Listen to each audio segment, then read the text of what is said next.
तूच आहे ना व? होय. नाही, शिवाजी राजांना लव्हाराच्या घरी जायचंय. कुठे आहेत राजे? ते काय?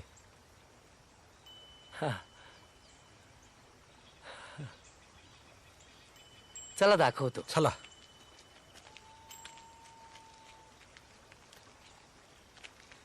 तू काय करतोस? काही नाही. काय नाही? दुकान आहे, थोडी जमीन आहे.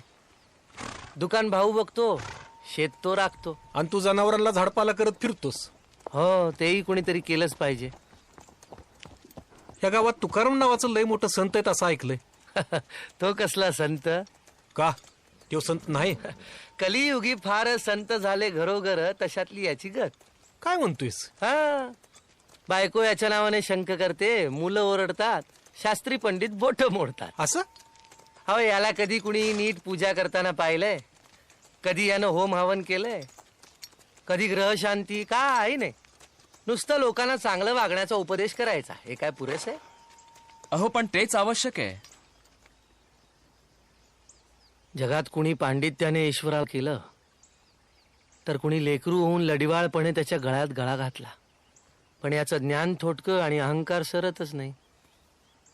तुम्हाला सांगतो, याचा डंकाच फार वाजला. माणसांची ही रीघ. स्वतःलाच भेटायला वेळ नाही, देवाला कुठून भेटणार?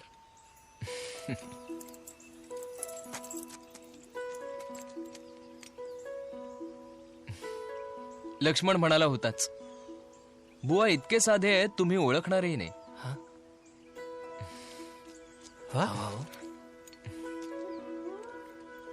तुकोबा यांच्याशिवाय स्वतःबद्दल इतकं परखड कोण बोलणार?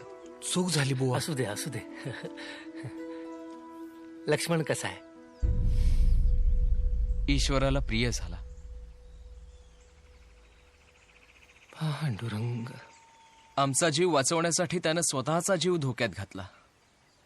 त्याचं ध्येय इथं आणणं शक्य नव्हतं. मग राजांनीच केलं समद. रक्षा आणली.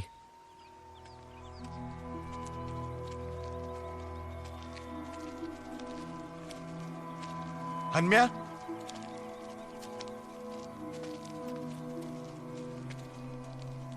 तू का? काय र? बघ कोण आलंय ते.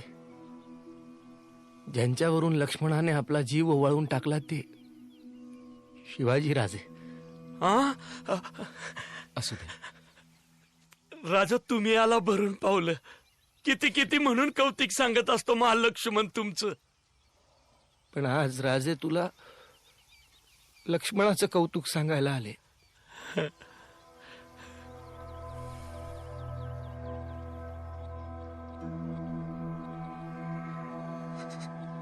लक्ष्मण.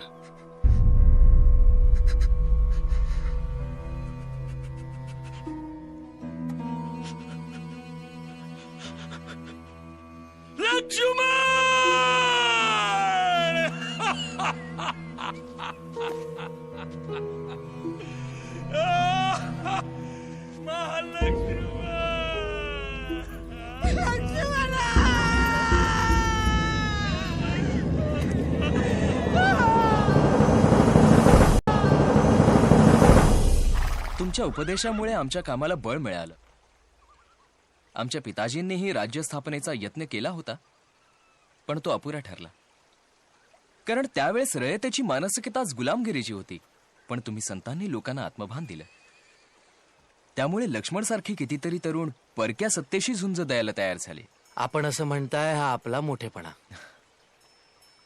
बक्षिसी आणि नजराणा देऊन दरबारात आपला सन्मान व्हावा अशी आऊसाहेबांची इच्छा आहे. आपण यायलाच हवं. राजे, आपण इतक्या मायेनं आणि प्रेमानं बोलवलत तर आम्ही आल्या वाचून राहू काय? पण असं वाटतं की आमचं कार्य वेगळं आहे. विठ्ठलाच्या भक्तिरसानं लोकांच्या मनात शांती निर्माण करणं, सह्याद्रीच्या दऱ्याखोऱ्यात हिंडून लक्ष्मणासारखे बहादर गडी निवडणं, ते तुमच्यापर्यंत पोहोचवणं हे आमचं काम. अन्यायाच्या विरुद्ध लढण्याची शक्ती देणं, प्रजेचं संरक्षण करणं हे तुमचं काम. आपण आपापल्या ठिकाणी काम केलेलं बरं. आणि तुमच्या कार्याला आमच्यामुळे बळ मिळतं असं जे तुम्ही म्हणालात, तोच आमचा नजराणा. आणि राजे, तीच आमची बक्षिसी.